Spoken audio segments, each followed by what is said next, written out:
G'day and happy Cocktail Fridays. As always, I'm your host Troy. Today we are making a jungle bird. We like 'em, Toucan Sam. Me too. They go with my outfit. This recipe calls for dark rum, Aperol, pineapple juice and some fresh lime. Into a shaker, add 45 mils of dark rum, 45 mils of pineapple juice, 20 mils of Aperol, and 15 ml of lime juice. Add ice and shake. Add some ice to your glass. Garnish with some pineapple. And you're done. Tell us what you would do to improve this recipe. See you next time. G'day, and thank you for sticking around. This is a little bit of a behind the scenes video of the cocktail video itself. I just needed to get the length of the video to be longer so I can actually get some views up. At the moment, I'm only getting maybe 20 or 30 views for video. So we'll see how this goes. Stick around for the commentary if you want, or otherwise, see you next time.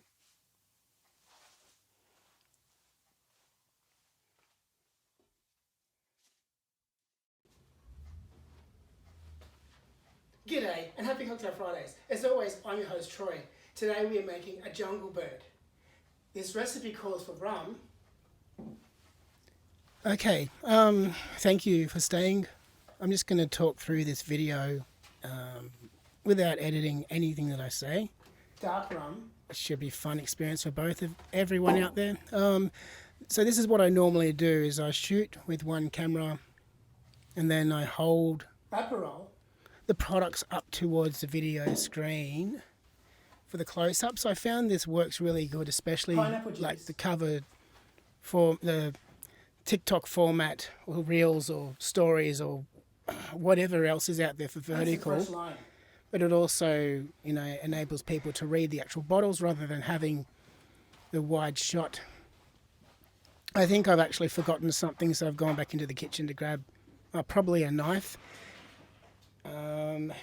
Yeah. Anyway, this recipe is traditionally made with what's it called? It's traditionally made with alcohol, but far out, Troy.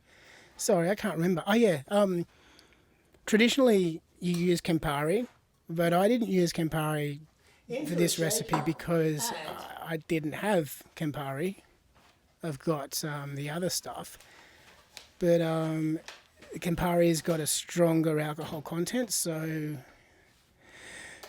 that's 2.5 nips of full strength spirits there. That will pretty much take you off your rocker pretty quickly if you have too many of them. According to the American Bartender's Guide, this cocktail originated in Kuala Lumpur, and it was created as a welcome drink for a hotel opening in 1973. But that's off the internet, so it's probably not completely accurate.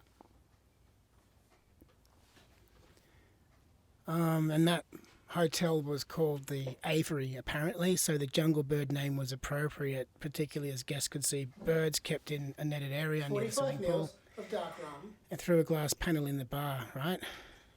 So, fun fact though, these birds were eventually freed by the hotel's Colombian general manager, Ricardo Tapia. And that hotel became the Crown Plaza,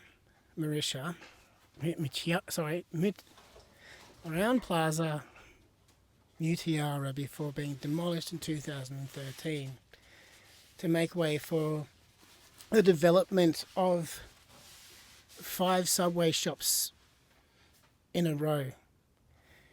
I might be kidding about that. The cocktail was originally served in a ceramic bird vessel, and it was sipped from the opening in a tail. But then people were nicking them off So they stopped doing that because they were running out of, drinkware.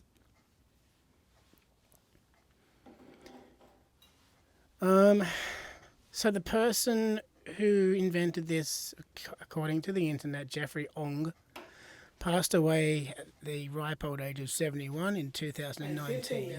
Of lime juice. And he was known as the creator of Malaysia's only internationally recognized classic cocktail.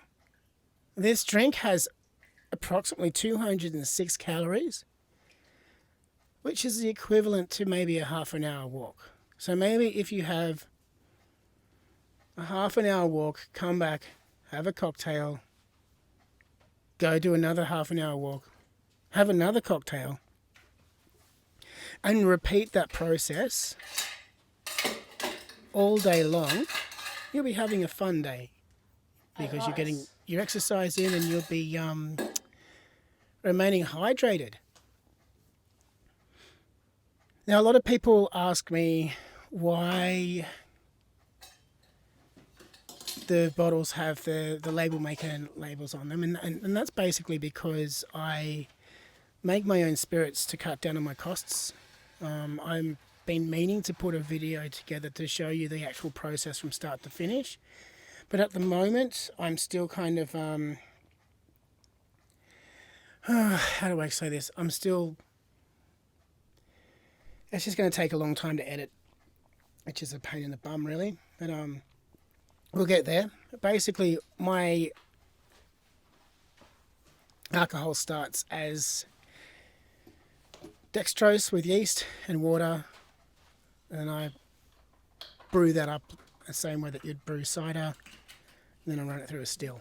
I mean, that's in essence what actually happens, but I looked at it the other day and it takes me almost 4 or 5 days from start to finish, plus another week for the brewing process. So it does take a while, but save a lot of money.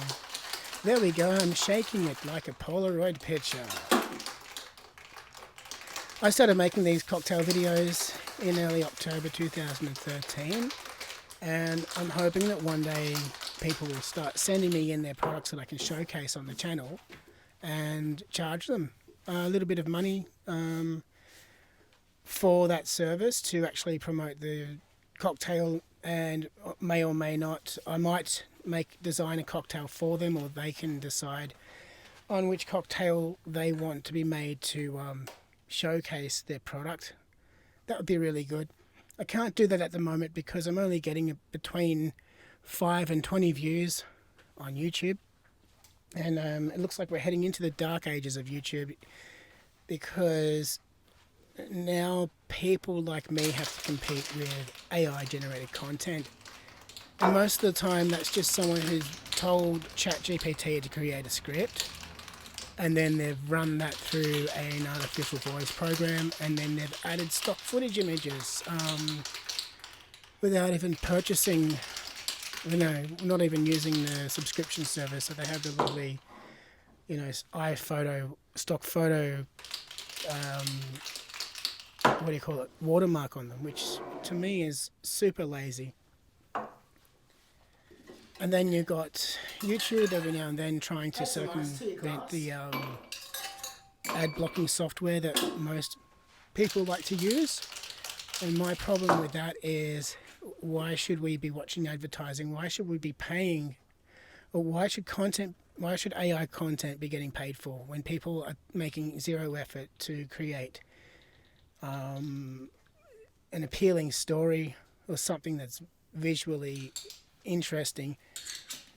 I just think it's unfair. However, maybe over time people will stop watching them, and hopefully, we can make more of the algorithm. This drink, there we go. I do that bit there. What I'm doing with the screen now. When you see me introducing the drink at the beginning of the video, that's what I'm setting up. I'm setting up that shot. Look at the concentration on my face. Oh, I'll do that again. Nah, it's all right. There we go.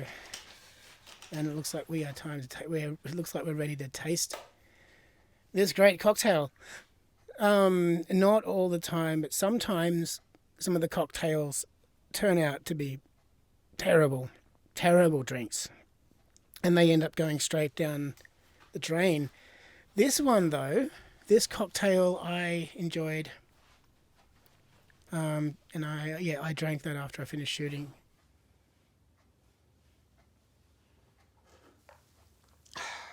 And you're done.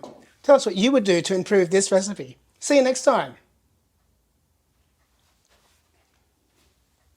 All right, thank you for sticking around, and hopefully you'll enjoy the commentary, and see you next time.